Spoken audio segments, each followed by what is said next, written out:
बिस्मिल्लाहिर्रहमानिर्रहीम। अस्सलाम वालेकुम। मैं हूं फ़हीम अख्तर, एक नए विलाग के साथ हाज़िर खिदमत हूं। नाज़रीन, तहरीक इंसाफ और सुन्नी इत्तेहाद कौंसल को जो मखसूस नशिस्तें मिलनी हैं, इस हवाले से आज इलेक्शन कमीशन ऑफ पाकिस्तान के अंदर कई घंटों के ऊपर मुश्तमिल एक मैराथन किस्म की जो है वो समात हुई है। और इस समात में बैरिस्टर अली ज़फ़र, फ़रोग नसीम MQM की तरफ से, कामरान मुर्तज़ा JUI की तरफ से, फ़रूक H नाइक और आज़म नज़ीर तारड़ समेत जो दीगर जो दरख्वास्त गुजार हैं उनकी तरफ से जो है वो दलाइल दिए गए और इलेक्शन कमीशन ऑफ पाकिस्तान ने जो फैसला है महफूज कर लिया है।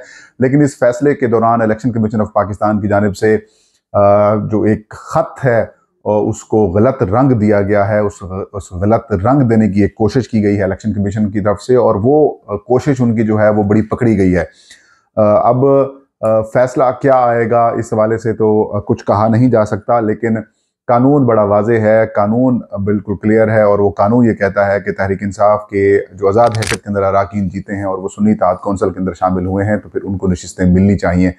लेकिन पीपल्स पार्टी, नून लीग, MQM और जो दीगर जमातों को इलेक्शन कमीशन ने बुलाया है, वो बड़ा इंटरेस्टिंग है कि वो क्यों बुलाया गया है। उस हवाले से तमाम तर तफसीलात आपके साथ शेयर करेंगे। नाज़रीन, तहरीक इंसाफ के आज़ाद हैसियत के अंदर जो अरकान मुंतखब हुए थे, MNA बने, MPA बने, और मुल्क भर के अंदर कोई 81 ऐसी नशिस्तें हैं जिनके ऊपर तहरीक इंसाफ के लोग ये क्लेम कर रहे हैं कि ये नशिस्तें जो है वो हमें जो है वो मिलनी चाहिए।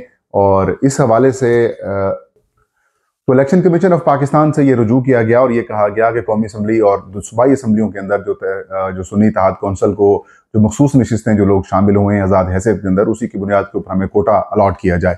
इलेक्शन कमीशन ऑफ पाकिस्तान ने इसके ऊपर जो कि चीफ इलेक्शन कमिश्नर ने कहा कि 3 मुख्तलिफ हमने इजलास किए हैं और इन इजलासों के बाद जो है वो हमने जो मामला है वो टेकअप किया कि हम इसके ऊपर समाअत करते हैं। जो PTI के जो वकील थे बैरिस्टर अली ज़फ़र, उन्होंने कहा कि इलेक्शन कमीशन ऑफ पाकिस्तान ने जानबूझकर दानिस्ता तौर के ऊपर जो सुन्नी इत्तेहाद कौंसल की दरख्वास्तें थी उनको ताख़ीर का शिकार किया ताकि बाकी जो जमातें हैं वो फिर दरख्वास्तें दे सकें।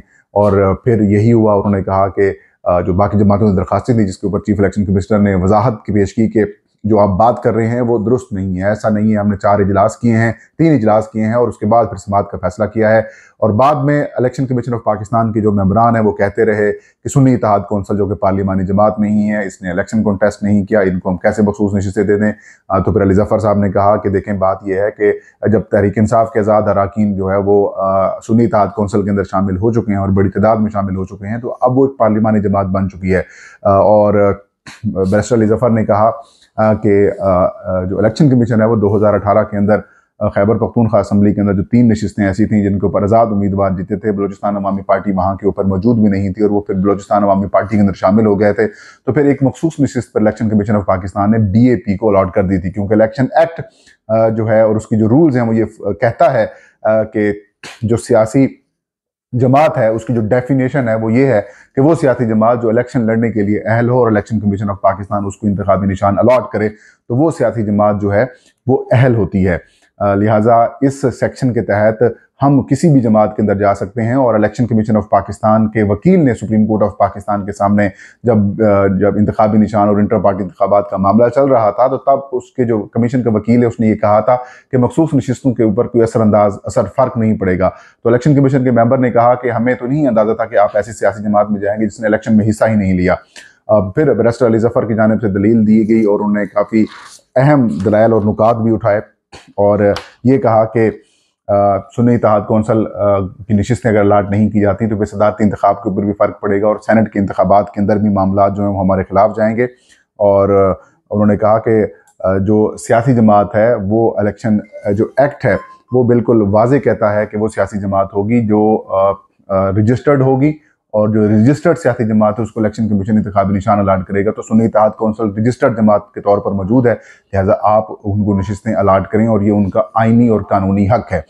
इसके अलावा चीफ इलेक्शन कमिश्नर ने कहा कि सुन्नी इत्तेहाद कौंसल ने तरजीही लिस्ट भी जमा नहीं करवाई और इलेक्शन के बाद तरजीही लिस्ट क्या जमा करवाई जा सकती है, सवाल उठाया। तो अली ज़फ़र साहब ने कहा कि इलेक्शन कमीशन ऑफ पाकिस्तान ने ही डिसाइड करना है और उसकी तशरीह करनी है, लेकिन अब ये भी तो नहीं हो सकता कि किसी और जमात के कोटे के जो आज़ाद अरकान हैं उनकी नशिस्तें आप किसी और सियासी जमात को अलॉट कर दें। और फिर एक ख़त की जो कहानी है वो भी सामने आई और इलेक्शन कमीशन ऑफ पाकिस्तान के सामने चीफ इलेक्शन कमिश्नर ने इनफैक्ट ये खुद कहा कि सुन्नी इत्तेहाद कौंसिल ने तो 26 फरवरी को एक ख़त हमें लिखा है और उसके अंदर वो कह रहे हैं कि हमें मखसूस नशिस्तें जो है वो हमने लिस्ट फराहम नहीं की या हम नहीं करा रहे, तो आप क्यों फिर मजबूर कर रहे हैं सुन्नी इत्तेहाद कौंसिल को? वो जब आपकी मखसूस नशिस्तें नहीं लेना चाहते तो फिर आप उनको क्यों देना चाहते हैं? तो बैरिस्टर अली जफ़र क्योंकि उस वक्त मौजूद नहीं थे, हामिद रजा साहब, तो वो थोड़ा सा कंफ्यूज हो गए। उन्होंने, अली जफ़र साहब ने ये कहा कि ये मेरे इल्म में नहीं है। बहरहाल बाद में उन्होंने कहा कि दीगर सियासी जमातों की अब ये कोशिश है कि जिस किसी की नशिस्तें मिलती हैं वो उनको हड़प कर जाएं, जबकि जो बाद में पीपल्स पार्टी, मुस्लिम लीग नून, जमीयत उलमा इस्लाम और MQM पाकिस्तान के जो वकला थे, जिनकी नज़रें तहरीक इंसाफ के जो आज़ाद हैसियत के बाद जिनका कोटा बनना है, जिनको नशिस्तें मिलनी हैं, उनके ऊपर नज़रें गाड़ी हुई हैं, वो दलाइल दिए उन्होंने और ऑलमोस्ट वही सवालात किए जो कि चीफ इलेक्शन कमिश्नर ने सवालात किए। मिसाल के तौर पर पार्लिमानी जमात नहीं है, इलेक्शन उन्होंने कॉन्टेस्ट नहीं किया, उन्होंने मखसूस नशिस्तें जमा नहीं कराई, तो अब तरजीह लिस्ट के अंदर कैसे तबादला कर लें, नहीं हो सकता। मतलब जो सवालात वो उठा रहे थे उन्हीं को इन जमातों के जो वकला हैं उन्होंने बतौर दलील जो है वो पेश किया। लेकिन वो जो ख़त वाली कहानी वो मैं आपको बताता हूँ। पहले मैंने कहा पूरा केस आपको मैं सुना दूँ। वो जो ख़त का मामला है उसके ऊपर भी इलेक्शन कमीशन ऑफ पाकिस्तान की जो हकीकत है, उनकी अंडरस्टैंडिंग जो है वो कुछ सामने आई है।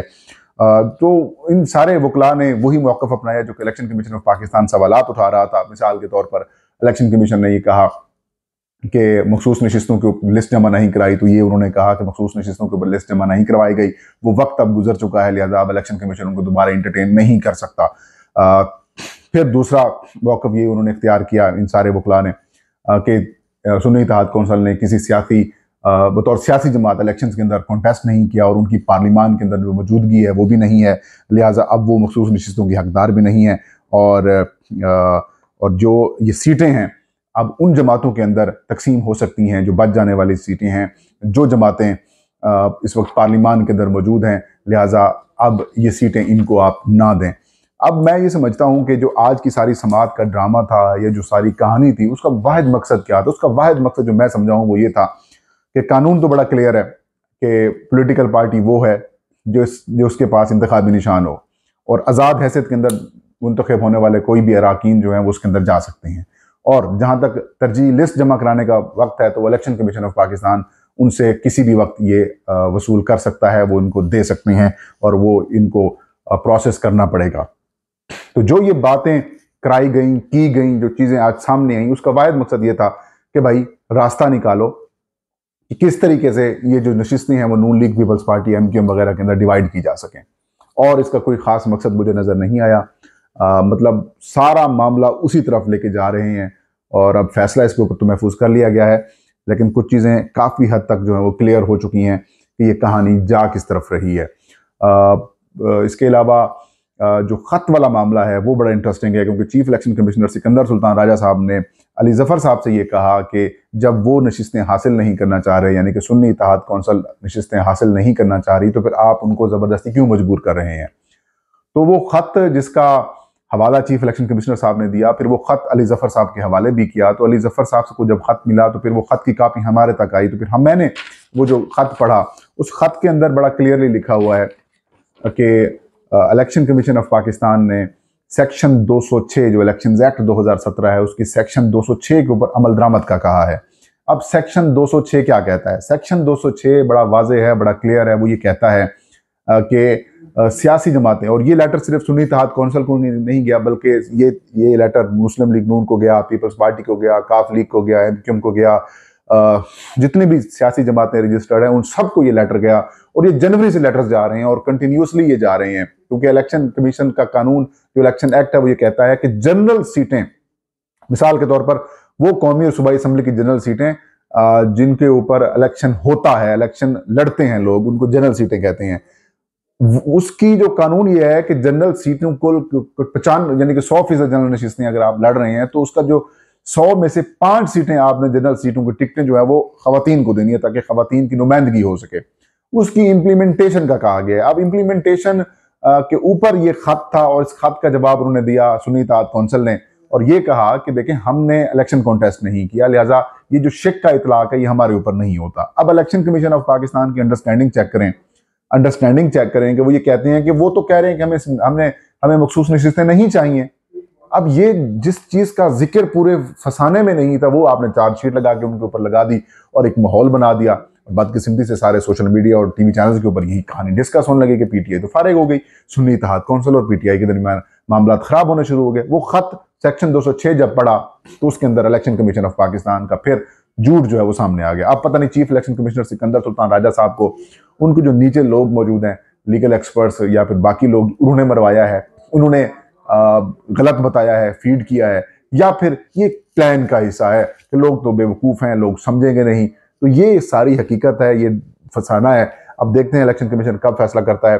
कल कौमी असम्बली का इजलास भी बुलाया गया है, स्पीकर की तरफ से आज रात मेरे ख्याल में उनको कॉल कर लिया जाएगा और उसके बाद आपको पता है कहानी खत्म हो जाएगी। ये था आज का वीलॉग। मुझे इजाजत दीजिए। अल्लाह हम सबका हामी नासिर हो।